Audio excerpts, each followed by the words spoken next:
There's some misinformation being spread around right now by certain influencers. What up, Dink Doink Telegram? It's me, Logan Paul. I'm 22, and I am coming to the crypto world. Oh, you gotta give him that huck, too, and spit on that thing. Fatty for life.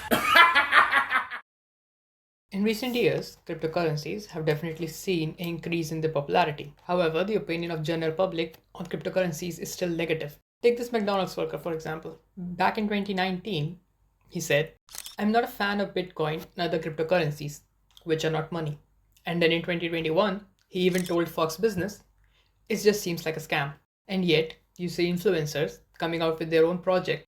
In case of these influencers, almost all the time, these projects usually turn out to be pump and dumps. These influencers will post about their projects on Twitter. Seeing these posts on social media, their fans go and buy these coins. This leads to an increase in price, and as the price increases, the influencer sells their coins. This causes the price to tank and leave their fans with worthless token. But influencer scams are just the tip of the iceberg. You have people who have made generational wealth by doing crypto scams. Take the example of Brian King Legend. And yes, that is his legal name. He launched a project by the name of Seifu. It raised a total of 26.5 million for the project. While the funds were supposed to be used for the project and the price stabilization, where the money went is still a mystery. Once Seifu fizzled out, Brian launched a new project, Vulcan Blockchain. It claims to have raised a total of 8.6 million for the project. And once again, where the money went is still a mystery.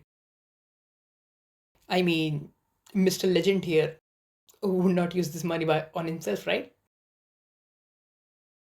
Right? But Brian is not the only scumbag in this pond. You have people like Kim Kardashian, Floyd Mayweather, and Logan Paul all doing crypto scams / crypto projects, which are just scams, allegedly. But with all of these combined, they're still not the biggest one. In January of 2025, the President of the United States of America, Donald... Wait a minute, I know him from somewhere. Take this McDonald's worker, for example. Oh. As I was saying, in the land of the free USA, President Donald Trump, before his inauguration, posted out a coin stating, "My new official Trump meme is here. It's time to celebrate." And time to celebrate it was, if you are an insider. When the coin launched, it quickly reached a peak of $73. And then it fell to one digit. If you were an insider, well, you hit gold. Because without even having to snipe the coin, you just made anywhere from 80 million to 100 million USD just in trading fees alone. But that's not where the saga ends. Because on the day of the inauguration, the First Lady, Melania Trump, launched her own meme coin. Her coin did a personal best of $13, and as the insiders and snipers sold, the price fell and the current price is less than $1. Let that sink in. A president is committing fraud, allegedly. But he's not the only one doing it.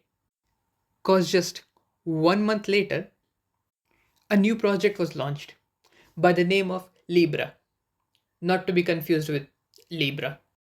And this coin was backed by Javier Milei, the chainsaw president of the Argentina.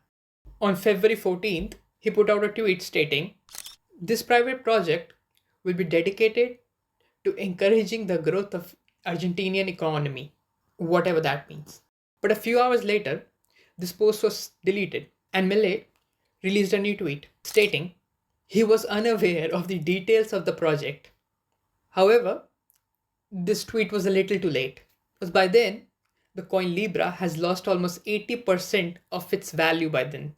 A crypto research company found that 86% of the wallet that invested in Libra lost money, which totaled to about $251 million.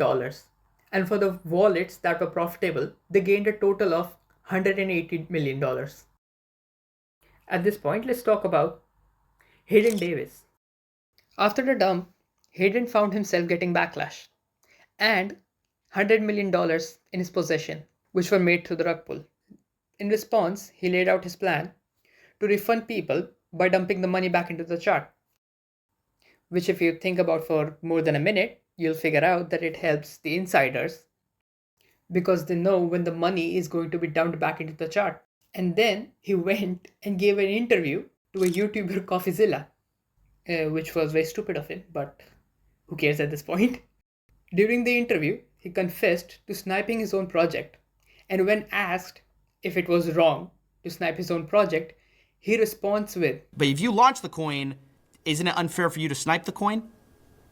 So I would say no, and I would say that for a couple different reasons.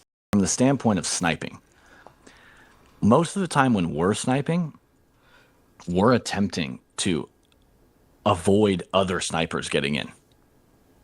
What does he mean by that? I have no fucking idea.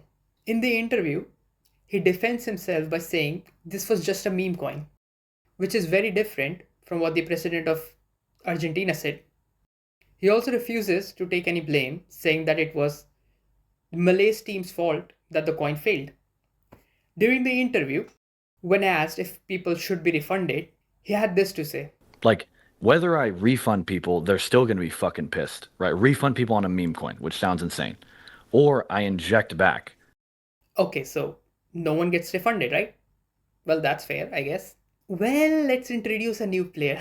The union-busting, pizza-eating connoisseur, Dave Portnoy.